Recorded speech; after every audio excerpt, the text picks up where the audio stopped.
What's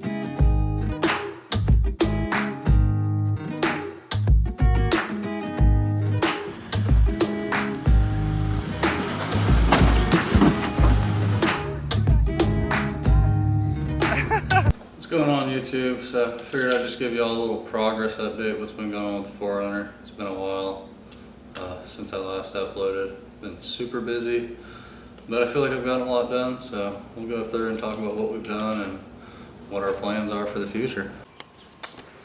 So here it is, all its glory. Sitting on its 40 and 1-ton axles. Got the 05 Dana 60 up front. Barnes truss, Barnes ram mount. Also got the high steer kit from Barnes. The 4-link kit is a universal kit from Rough Stuff. Just kinda made it work.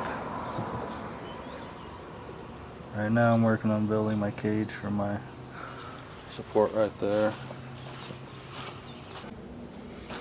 So as you can see, I got the axles under it, the 05 Dana 60 up front, Sterling 10.5 in the rear, double triangulated front and rear, upper and lower.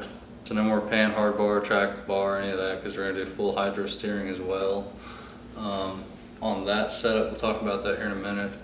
But as of right now, axles are under it, trusses are on it, ram mounts on it, and I have the 40s and the bead locks on it. So we're getting there, and we'll keep on pushing.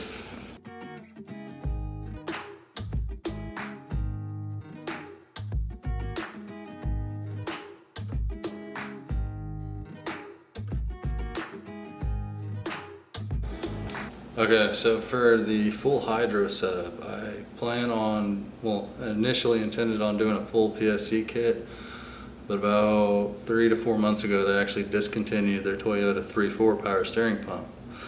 So I ended up getting a pump from Trail Gear.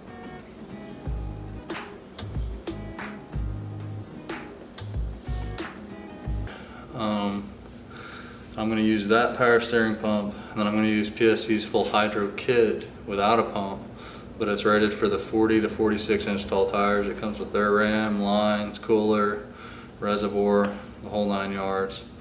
So I'm super excited to get that in and start working on. For the fuel system, we are going to use a 97 F-150 fuel tank. Should fit in between the fuel rails. SRQ actually makes a kit to put it up in there. I think it's a little overpriced for what it is, so I'm just gonna make my own. So that'll be in the works. Hopefully after the hydro setup, we'll be working on the fuel system so we can at least start it and have steering and turn it with the 40s. And shortly after that, I'll be working on getting ORI coilovers, and I'm pretty much stuck on ORIs because of the versatility. I plan on running 20s in the rear, 16-inch coilovers up front, but I want to be able to have that full adjustable ride height because I want to keep nice squatted and low and wide. I mean, it defeats the whole purpose if I set the truck up 10 feet in the air like a mud truck. So that's looking like the plans in the future. Hopefully we can start making some more progress videos and getting some things underway. Thank y'all for tuning in. It was just a short little update video.